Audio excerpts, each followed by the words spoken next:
Hello student, शब्द भेद इस व्याकरण पाठ के अंतर्गत आज हम इस व्याकरण पाठ का भाग दूसरा देखने जा रहे हैं, जिसका नाम है विलोम शब्द।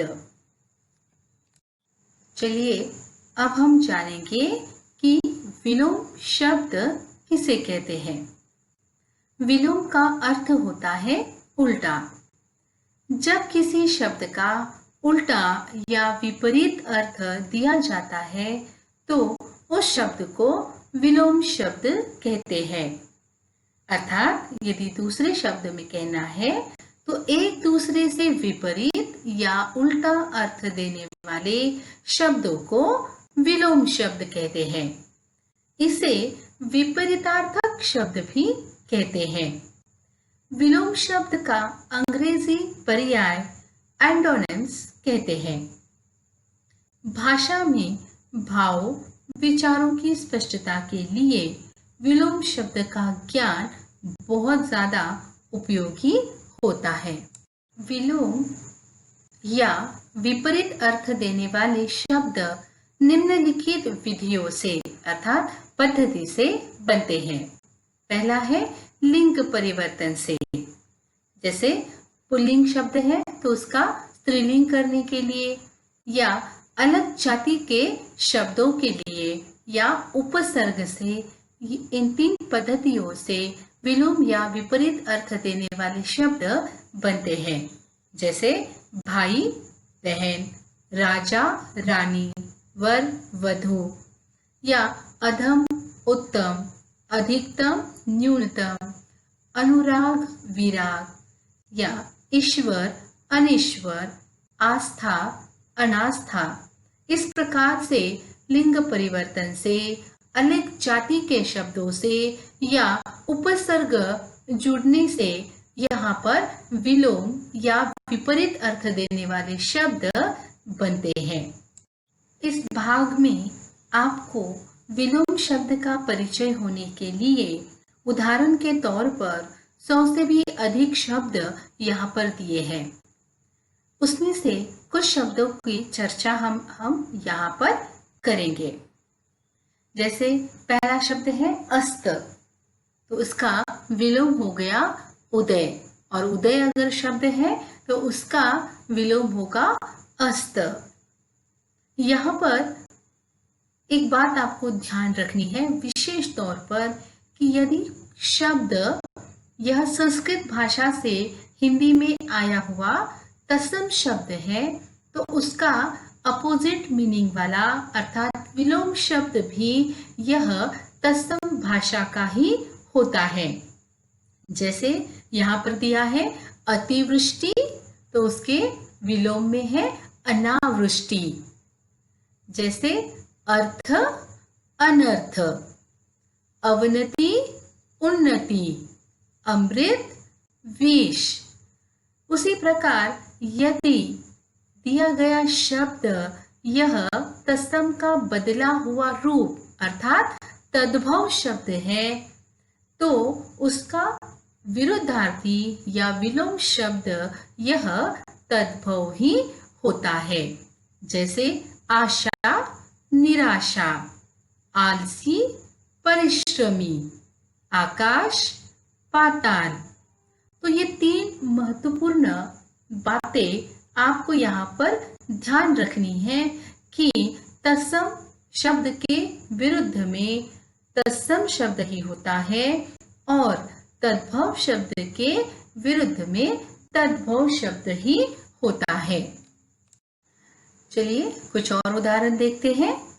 आदर्श यथार्थ, आदि अनादि, आसक्ति विरक्ति, आर्य अनार्य, आरोह विरोह या अवरोह भी यहाँ पर होता है।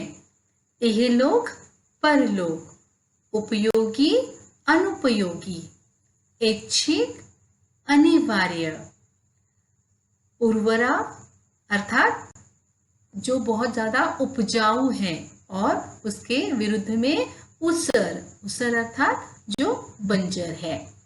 उत्थान और उसके विरुद्ध में पतन। उग्र, शांत। इस प्रकार से ये शब्दों को आपको समझना है। चलिए कुछ और उदाहरण हम यहाँ पर देखते हैं। जैसे उद्दंड, इसके विरुद्ध होगा विनम्र। कायर, वीर। गृहस्थ, सन्यासी। घृणा, प्रेम। चंचल, स्थिर। जड़, चेतन। जटिल, सरल। दुर्लभ, सुलभ। तामसिक, सात्विक।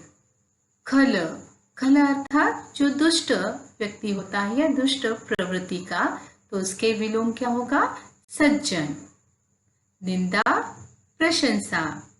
दृष्ट, विनीत। धनी, निर्धन। कृत्रिम, प्राकृतिक। निर्बल, सबल। निर्मल, मलिन। पक्ष, विपक्ष। कीर्ति, अपकीर्ति। दोषी, निर्दोष। दुर्जन, सज्जन। प्रवृत्ति, निवृत्ति। निरर्थक, सार्थक। नवीन, प्राचीन। गुरु, शिष्य। और गुरु का एक अर्थ बड़ा, तो बड़े के अर्थ में यहाँ पर उसके विरुद्धार्थी लघु अर्थात छोटा। और गुरु यदि हमारे आचार्य के रूप में ले तो गुरु, फिर शिष्य। तो इसी तरह दोनों भी उसके विलोम शब्द होते हैं। क्रय, विक्रय। जागरण, निद्रा। ठोस, तरल। व्यष्टि, समष्टि। व्यष्टि का अर्थ क्या होता है? व्यष्टि का अर्थ है व्यक्ति और समष्टि का अर्थ होता है समाज। तो व्यक्ति, समाज। व्यष्टि, समष्टि। सजीव, निर्जीव। सृष्टि, प्रलय। स्वतंत्र, परतंत्र। संक्षेप, विस्तार। शीत, ग्रीष्म। विष, अमृत। सगुण, निर्गुण। स्थायी, अस्थायी। स्वदेश, विदेश। ह्रस्व, दीर्घ। संधि, विग्रह। संधि अर्थात जोड़ना और विग्रह अर्थात अलग करना। स्थूल, सूक्ष्म। तो इस प्रकार यहाँ हमने कुछ उदाहरणों की चर्चा की, परंतु आपको इन सभी उदाहरणों को बड़े गौर से देखना है, समझना है कि कौन से शब्द के लिए कौन सा विलोम शब्द का उपयोग किया है और यही क्यों। ये सारी बातों को यदि आप अच्छी तरीके से समझेंगे तो आपको विलोम शब्द का पूरा ज्ञान हो जाएगा। इस उदाहरणों के बाहर भी यदि कोई उदाहरण, जैसे आपके पाठ्य पुस्तक के पाठ के आधार पर भी यदि कोई उदाहरण आपको पूछा जाता है तो आसानी से आप उसका जवाब हल कर पाएंगे। तो आशा करती हूँ कि इस भाग से आपको विलोम शब्द अर्थात क्या और विलोम शब्द के सारे उदाहरण जो हमने यहाँ पर चर्चा की है उससे आपको समाधान हुआ होगा। धन्यवाद।